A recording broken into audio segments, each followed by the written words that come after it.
शादी होते ही मेरा शौहर मुझे शहर लेकर आ गया। मैं लाहौर शहर के एक छोटे से फ्लैट में रहती थी और मैं फ्लैट में अकेली रहती थी। मेरा शौहर सऊदी अरब में नौकरी करता था। एक दिन मेरा छोटा भाई मेरे घर रहने के लिए आ गया। मैं बहुत परेशान हुई क्योंकि फ्लैट बहुत छोटा था और मैं उसको मना भी नहीं कर सकती थी क्योंकि वह मेरा भाई था और वह पहली बार यहाँ रहने के लिए आया था। अगले दिन दरवाजे पर दस्तक हुई। जैसे ही मैंने दरवाज़ा खोला तो मेरे सामने वही मेरा छोटा भाई खड़ा था और मुस्कुरा रहा था और आते ही बोला, बाजी मेरा कमरा कौन सा है? क्योंकि फ्लैट में तो सिर्फ 2 ही कमरे थे। एक मेरा था। मैंने दूसरे कमरे की तरफ इशारा कर दिया। यह तुम्हारा कमरा है। देखने में मेरा छोटा भाई बहुत ही खूबसूरत था। वो मुझसे सिर्फ 2 साल ही छोटा था। वह बहुत ही भरपूर नौजवान था और कद काठ से वह भरपूर मर्द लगता था। मैंने उसे खाना दिया। इतने में रात हो गई और मैं जल्दी से अपने कमरे में दरवाज़ा बंद करके लेट गई। मैंने ज़्यादा अपने भाई के सामने नहीं जाती थी। दिन इसी तरह से ही गुजर रहे थे कि एक दिन मेरी तबीयत खराब हो गई तो मैंने अपने छोटे भाई को अपने कमरे में सुला लिया, लेकिन मैं नहीं जानती थी कि आज मैंने इतनी बड़ी गलती कर दी है। मैं गहरी नींद में थी जब भाई का हाथ आहिस्ता से मेरे जिस्म पर लगा और मुझे महसूस हुआ तो मेरा जिस्म एक करक दौड़ने लग गया। मैं 5 माह रुकी हुई थी, इसलिए मैं खुद पर कंट्रोल नहीं कर पाई और ना चाहते हुए भी मैं अपने छोटे भाई का हाथ पकड़कर अपने साथ अभी कुछ देर पहले ही मेरी अम्मी का फ़ोन बंद हुआ था और कहने लगी कि कल ही अजमल यहाँ शहर पहुँच जाएगा और उसकी नौकरी शहर में लग गई है। मैं यह सुनकर बहुत परेशान हुई क्योंकि मैं अकेले ही एक छोटे से फ्लैट में रह रही थी। मेरा शौहर कामा बेऊन मुल्क नौकरी के लिए गया हुआ था। इस शहर में रहना ही नहीं चाहती थी क्योंकि मैं गाँव से आई हुई थी और मुझे गाँव की ही ज़िंदगी बहुत अच्छी लगती थी और सादा माहौल में रहना पसंद करती थी। जब से अकरम की नौकरी शहर में लगी थी और वह मुझे शादी के बाद अपने साथ शहर में लेकर आ गया था, कुछ महीनों बाद ही उसके कंपनी वालों ने उसे सऊदी अरब भेज दिया। मैंने उसे बहुत कहा कि मैं अपने घर वापस गाँव जाना चाहती हूँ। आपकी अम्मी के साथ रहूँगी और मेरा मायका भी वहाँ पे है। तो उसने कहा, नहीं, तुम शहर में ही रहो। मैं 8 माह से ही फ्लैट में रह रही थी और अब आसपास के तमाम लोगों से मेरी जान पहचान भी हो गई थी और मेरा दिल भी यहाँ लग चुका था और छोटे छोटे भी तो परेशानी होगी कि मेरा शौहर यहाँ होता तो मुझे फिक्र ना होती और अब छोटे भाई के साथ यहाँ अकेले रहना मुझे गैर मुनासिबा सा लग रहा था क्योंकि मैं अपनी अम्मी को मना भी तो नहीं कर सकती थी। रात को जब अकरम की कॉल आई तो मैंने अकरम को बताया कि अम्मी की कॉल आई थी और अजमल भाई यहाँ रहने के लिए आ रहे हैं। तो अकरम ने यह कहा, तो बहुत ही अच्छी बात है। उसे इसके आ जाने से मुझे तुम्हारी फिक्र भी नहीं होगी। मैं उसको कैसे बताती कि मैं उसके साथ अकेली नहीं रह सकती। काश अकरम मेरी मजबूरी जान सकता। फिर मैंने अकरम को कहा कि आप अम्मी को कॉल करके मना कर दें। मैं उसका साथ नहीं रह सकती थी। जैसे ही अकरम ने मेरी यह बात सुनी तो वह मेरे साथ नाराज होने लगा और कहने लगा कि तुम अपने भाई से क्या खतरा है, क्योंकि मुझे शुरू से ही अपने भाई अजमल अच्छा नहीं लगता था। मेरा शौहर अकरम मेरी खाला का बेटा था और मैं इसको अच्छी तरह से जानती थी। मेरा शौहर एक सुलझा हुआ समझदार था और वह मुझसे बहुत ही ज़्यादा प्यार करता था। मेरा भाई एक लोफा और बदमाश किस्म का आदमी था। वो गाँव में हर लड़की के साथ दोस्ती वगैरह करता था और बहुत सी लड़कियां इसकी बातें करती थी। मैंने तमाम लड़कियों की बातें सुन रखी थी अपने भाई के बारे में कि वह कितना गलिया है। इस वजह से मैं डर रही थी। फिर उसका मेरे साथ घर में अकेला रहना मेरे लिए बहुत मुश्किल था। नौकरी लग जाने का मतलब यह था कि वह कई महीने तक रहेगा। उसकी नौकरी पक्की हो गई तो वह यहाँ साल भर भी रह सकता था। इस वजह से काफ़ी ज़्यादा परेशान हो गई थी। मैं जानती थी कि मेरा शौहर अकरम वो 6 माह से पहले तो घर में आने वाला नहीं है। अगले ही दिन मैंने अपने भाई को पसंद की बिरयानी बनाई क्योंकि मेरी अम्मी ने मुझे खास तलकीना की थी कि अपने भाई का ख्याल रखना। सुबह के 7 बजे मेरे घर की बेल बजी। मुझे मालूम हुआ कि अजमल भाई होगा। मैंने दरवाज़ा खोला तो सामने मेरा भाई खड़ा मुस्कुरा रहा था और बिना लिपाई से बैग लेकर अंदर आ गया और कहने लगा, बाजी बस सफ़र का भी इंसान को बहुत थका देता है। और फिर कहने लगा कि मेरा कमरा कौन सा है ताकि मैं लंबी तान कर सो सकूं। मैंने उसको दूसरे कमरे का इशारा किया कि यह तुम्हारा कमरा है, तुम जाकर उसमें सो सकते हो। तो वह चला गया तो कहने लगा, बाजी मुझे यह रूम अच्छा नहीं लग रहा, मैं आज आपके कमरे में सो जाता हूँ, हो सकता है मुझे सुकून की नींद आ जाए। इस वक्त मैं उससे बहस करने के बिल्कुल मूड में ना थी क्योंकि मेरा भाई क्या सोचेगा कि आते ही बाजी ने बहस करना शुरू कर दी है। तो इस वजह से मैं चुप हो गई। मेरा भाई अब काफ़ी बड़ा हो चुका था और कद-काठ की बदौलत वह एक भरपूर नौजवान लगता था। फिर मैंने खाना गर्म किया और अब वह नहा के आ चुका था और बिरयानी देखकर वह खुश हो गया था। तो कहने लगा, बाजी क्या बात है, आपको हाथ के एक की बिरयानी खाकर मजा ही आ गया, और जब तुमसे शादी करके शहर आई हो उस किस्म की बिरयानी नहीं खाई आज तक, मुझे बहुत ही मजा आ गया। और कहने लगा, बाजी आपके लिए तोहफे भी लाया हूँ, चले आ जाए कमरे में, मैं आपको दिखाता हूँ। फिर मेरे भाई ने मेरा हाथ पकड़ लिया और मेरा हाथ पकड़कर मुझे कमरे के अंदर ले जाने लगा। मैंने कहा, भाई मेरा हाथ छोड़ो, तो वह कहने लगा, बाजी पहले तुम तोहफा तो देख लो। वो मेरे लिए एक फैंसी सूट लाया था और कहने लगा, तुम्हारे लिए मैंने यह लिया है, लेकिन जिस किस्म का वह लड़का था मैंने कहा मुझे उससे दूर रहना चाहिए, लेकिन मैं नहीं जानती थी कि मैं अपनी जिंदगी को किस अजाब में मुब्तला कर लिया है। रात को अजमल मेरे कमरे में ही सोया था। उस रात मैं बाहर ही सोहे पर सोई थी और मुझे अपने कमरे में सोने की आदत थी। मैंने अगले ही दिन उसको कह देती हूँ कि मैं अपने कमरे में ही सोऊंगी क्योंकि मुझे बाहर नींद नहीं आती, तुम ही ड्राइंग रूम में सो जाना। सुबह जब मेरी आँख खुली तो वह घर से जा चुका था और दोपहर को वह खुशी खुशी घर आया था और कहने लगा कि मेरी नौकरी पक्की हो गई है। और मैं भी ज़्यादा परेशान हो गई थी कि अजमल अब यहीं पर रहेगा और मेरा जीना हराम करेगा, और कहा कि बाजी मैं कल से ही ओए करूँगा। यह कहकर वह लॉन्च में बैठ गया और सामने पड़ी एक टेबल के ऊपर अपना उसने पाँव रख दिया और कहने लगा कि आज काफ़ी थक गया हूँ। फिर कहने लगा, बाजी मुझे एक कप चाय बना के दो।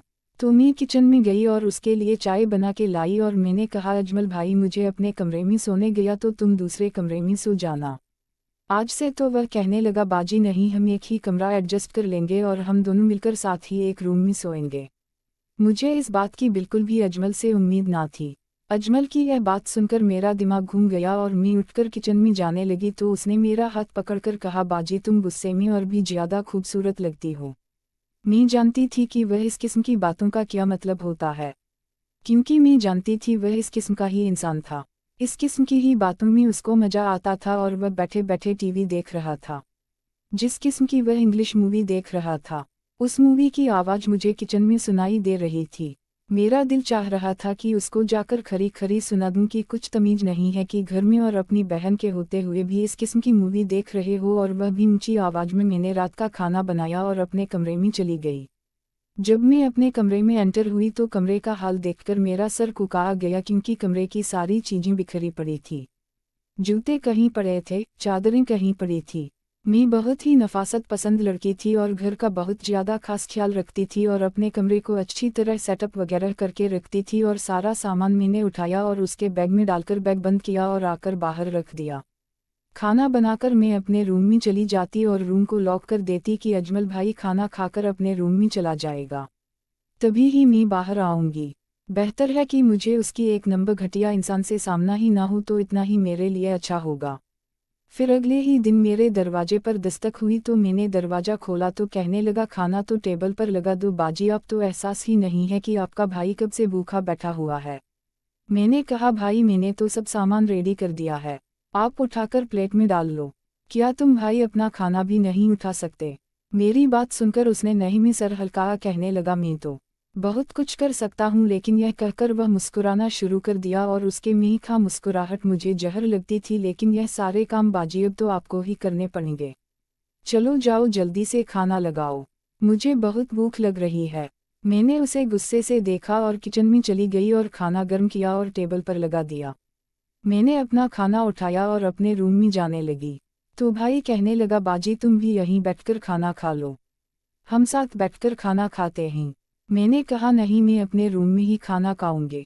तो कहने लगा, बाजी इंसानी गोश्त नहीं खाता, क्योंकि आपको पता है हम मुसलमान हैं और हम पर इंसानी गोश्त हराम है। मैं आपको खा थोड़ी जाऊंगा, मेरे साथ बैठकर खाना खा ले। और मुस्कुराने लगा और कहने लगा, बाजी मैं जब से आया हूँ ना आप मुझसे बात करती हूँ ना मेरे साथ बैठती हूँ, मैं बहुत तंग आ चुका हूँ। मुझे लगता है अकरम भाई भी इसी वजह से आपको छोड़कर सऊदी अरब चले गए हैं। तुम भी इसके साथ ऐसा रवैया रखती होगी, ना बोलती होगी ना बात करती होगी, इसी वजह से अकरम भाई तंग आकर सऊदी अरब चले गए होंगे। मैंने उसे गुस्से से कहा, चुप करो, तुम अपने काम से काम रखो और अपना काम करो, तुम्हें मेरा ख्याल रखने की कोई ज़रूरत नहीं है। मैं क्या करती हूँ, कहाँ बैठती हूँ, क्या खाती हूँ, क्या नहीं करती, तुमको इससे मतलब नहीं होना चाहिए। बस अपने काम से काम रखो। वह खड़ा मुस्कुरा रहा था और कहने लगा, बाजी आप तो गुस्से में और भी ज्यादा खूबसूरत लगती हो। काश अकरम भाई की जगह मैं होता तो मजा ही आ जाता। उसकी यह बात सुनकर मेरा खून खोलने लगा। मैंने कहा, आपको शर्म नहीं आती? यह कैसी बातें कर रहे हो? बहन हूँ मैं तुम्हारी। तो वह कहने लगा, बाजी तुम भी ना भाई बहन में तो ऐसे मजाक चलते ही रहते हैं। तुम शायद बाआ किस्म की लड़की हो। माँ जी तुम मेरे साथ जिंदगी गुजार के देखो तो तुम्हें पता चलेगा कि जिंदगी कितनी हसीन है। वह एक से एक नाल तोड़ अपना मुंह डाल रहा था और खाना खा रहा था। मैं उसे गुस्से से खड़ी देख रही थी। मैंने कहा, आज ही अम्मी को कॉल करती हूँ और उससे बात करती हूँ।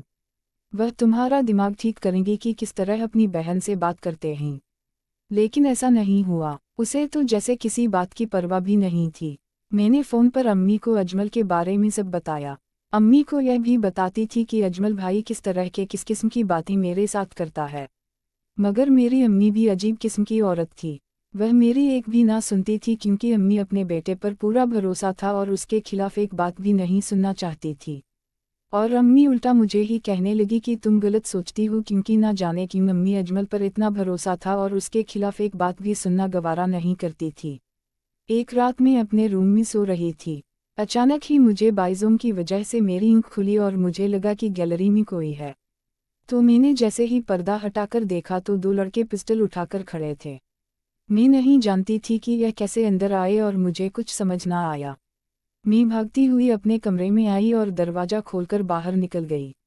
मैंने जाके अजमल भाई का दरवाज़ा खटखटाया और अजमल भाई बहुत ही गहरी नींद सो रहे थे। कुछ ही देर में उसने दरवाज़ा खोला और आंखें पूरी तरह से खुली हुई नहीं थी और मुझे देखकर हैरानी से पूछने लगा, बाजी क्या हुआ? मुझे अपने कमरे में देखकर मेरी हालत देखकर वह बहुत हैरान हुआ और पूछने लगा। मैंने उसे साइड पर ले जाकर दरवाज़ा लॉक किया। अभी उसको बताने ही वाली थी कि मेरे रूम में चोर में इतना बोला था। हमारे रूम के दरवाजे पर दस्तक होने लगी और मेरा दिल जोर जोर से धड़कना शुरू हो गया और अजमल भाई भी आवाज़ सुनकर घबरा गए और मैं जोर से भागकर अजमल भाई को लिपट गई और अजमल भाई को मैंने अपने साथ लिया था और मेरे दिल की धड़कनें भी तेज हो गई थी। शायद मैं बेहद कांपा हो चुकी थी और मुझे बहुत ज़्यादा डर लग रहा था। मैं यह सोच भी रही थी कि आज मेरी जान ही ना निकल जाए। मेरी आज बहुत बड़ी गलती थी और दरवाज़ा जोर जोर से काटकन लगा था और कहने लगे कि दरवाज़ा खोलो। तो मैं अपने भाई अजमल को मना कर दिया कि दरवाज़ा ना खोलना वरना चोर हमें कत्ल ही कर डालेंगे। मैं उसके पेट पीछे छुपी खड़ी थी और मैंने उससे कहा कि हम दोनों आदमियों को देख चुकी हूँ और उनके हाथ में एक पिस्टल भी है। वह अपने साथ लगाए बेड तक ले गया और अजमल भाई कहने लगा, बाजी तुम परेशान ना हो, हमारा दरवाज़ा लॉक है, यह लोग अंदर नहीं आ सकते। और वह मुझे खुद ही दूर कर रहा था, लेकिन मैं खौफ के मारे अपने भाई के साथ लिपटी हुई थी। उसने मुझे अपने सामने बेड पर बैठाया और खुद भी मेरे सामने बैठ गया। फिर एक नौजवान ने जोर से कहा, दरवाज़ा खोलो वरना हम तोड़ देंगे। मैंने अजमल का हाथ पकड़ लिया, लेकिन अजमल ने कहा, आप ही छोड़ दो, मैं बल थोड़ी हूँ, मैं जाकर उनका सामना करता हूँ। मैं बहुत डर गई और उसने ज़बरदस्ती मेरा हाथ छुड़ाया और जाने लगा। मैं सोच रही थी कहीं ना जाने यह लोग आपस में इनकी लड़ाई ना हो जाए और वह लोग अजमल भाई को गोली ना मार दें। मैं रोने लगी और कहने लगी कि भाई तुम ना जाओ, हो सकता है वह गोली तुमको मार दें। तो वह कहने लगा, बाजी आप परेशान ना हो, मुझे लड़ना भी आता है और गोली चलाना भी, मैं आज इन लोगों को देख लेता हूँ, तुम चुप करके बैठ जाओ। फिर वह कमरे से बाहर चला गया। कुछ देर बाद इनके लड़ने और बहस करने की आवाज़ें आ रही थी। मैं बेड पर खौफ के मारे बैठी थी और मेरी रंगत फीकी पड़ चुकी थी और मैं यह सोच रही थी कि अगर उन्होंने अजमल भाई को मार दिया तो उसके बाद मेरे साथ क्या करेंगे। खौफ के मारे मैं कांप रही थी। उसके बाद मैं बेहोश हो गई थी। फिर सुबह मेरी आँखें चिड़ियों के कुआं की वजह से खुली और मैंने अजमल के बेड पर सोई पड़ी थी और मैं सोच रही थी कि मैं यहाँ कैसे आई। फिर मुझे रात का गुजरा हुआ वाक़या याद आने लगा। मैं सोचने लगी मैं बुरी तरह लुट चुकी थी। मैं बाहर आई तो अजमल भाई बाहर बैठा सिगरेट पी रहा था और उसका एक बाजू भी जख्मी था। तो मैंने अजमल भाई से पूछा कि अजमल भाई आपको क्या हुआ? तो अजमल कहने लगा, उन लोगों के साथ मेरी फाइट हो गई थी और उन्होंने मुझे गोली मार दी और गोली मेरे गोश्त में लगी और मुझे पिस्टल में एडमिट करना पड़ा और मैं कुछ दिन हॉस्पिटल रहा। आप तो बेहोश हो गई थी, आपको कुछ भी पता नहीं क्या हुआ। अब अजमल भाई काफ़ी चेंज हो गए थे और काफ़ी संजीदा लग रहे थे और इस वाक़ये को एक मंथ हो गया था और ज़िंदगी मामूल के मुताबिक गुजर रही थी। एक दिन अचानक मेरी तबीयत खराब हो गई थी और अजमल भाई मुझे हॉस्पिटल लेकर गए थे। वहाँ डॉक्टर ने मेरा चेकअप किया और रिपोर्ट्स आई तो डॉक्टर ने बताया कि मैं अमल हूँ। फिर मुझे समझ आया कि यह सब अजमल भाई का काम ही है। उसने मुझे अमल कर दिया है और मेरा सर चकरा रहा था। मुझे समझ नहीं आ रहा था और मैं सोच रही थी कि अजमल ने मेरे साथ ऐसा क्यों किया। मैं उसकी बहन थी और उसने ही मेरे साथ यह सब कुछ कर दिया।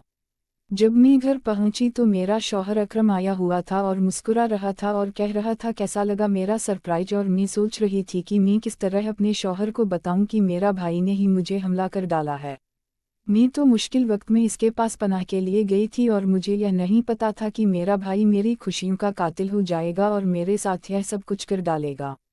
मैं रोने लगी थी और मेरा शौहर अकरम मुझे कहने लगा कि तुम मुझे देखकर रो क्यों रही हो, तुम्हें तो खुश होना चाहिए। मैं वापस आ गया हूँ। मैं अपने शौहर को क्या बताती कि मेरी मुंह ने मेरी जिंदगी बर्बाद कर डाली और मेरे भाई को मेरे घर भेजकर मुझे अमल करवा दिया। फिर अचानक मैं चौंक गई जब अम्मी आई और मेरे किरदार कशी करने लगी और कहने लगी यह रिपोर्ट तुम्हारी बीवी अमल हो चुकी है और ना जाने इसके पेट में किसका बच्चा है। तो मेरा शौहर गुस्सा करने लगा और चलाने लगा और पूछने लगा यह किसका बच्चा है। तो मैंने अपने भाई अजमल की तरफ इशारा किया तो अजमल कहने लगा यह झूठ है, यह मेरा बच्चा नहीं है, मैंने खुद ही इसको आदमी के साथ पकड़ा है। उसी घर में यह इसके साथ अंगालिम मना रही थी। मेरी बात का मेरे शौहर ने इत्बाअ ना किया और मुझे खड़े खड़े तलाक दे दी और मेरी सौतेली माँ और मेरा सौतेला भाई दूर खड़े मुस्कुरा रहे थे और मेरी जिंदगी बर्बाद कर दी थी। अब मैं रो रही थी और मेरी सौतेली माँ ने कहा तुम्हारी माँ ने मेरा शौहर छीना था और मैंने आज तुम्हारा शौहर छीन लिया। दोस्तों, इस कहानी से हमें यह सबक मिलता है कि किसी के साथ दुश्मनी में लोग इस कदर भी गिर सकते हैं जो कि अपनी बेटियों का ही घर उजाड़ देते हैं। काउदा ऐसा करने से पहले 1000 बार सोचें कि आपके एक अमल से किसी की जिंदगी बर्बाद हो सकती है, किसी का घर भी उजड़ सकता है। मजीद ऐसी वीडियो देखने के लिए हमारे चैनल को सब्सक्राइब कर लें। वीडियो को भी लाइक कीजिए और बेल आइकन को भी जरूर क्लिक कीजिए ताकि आपको नई आने वाली वीडियो का नोटिफिकेशन मिलता।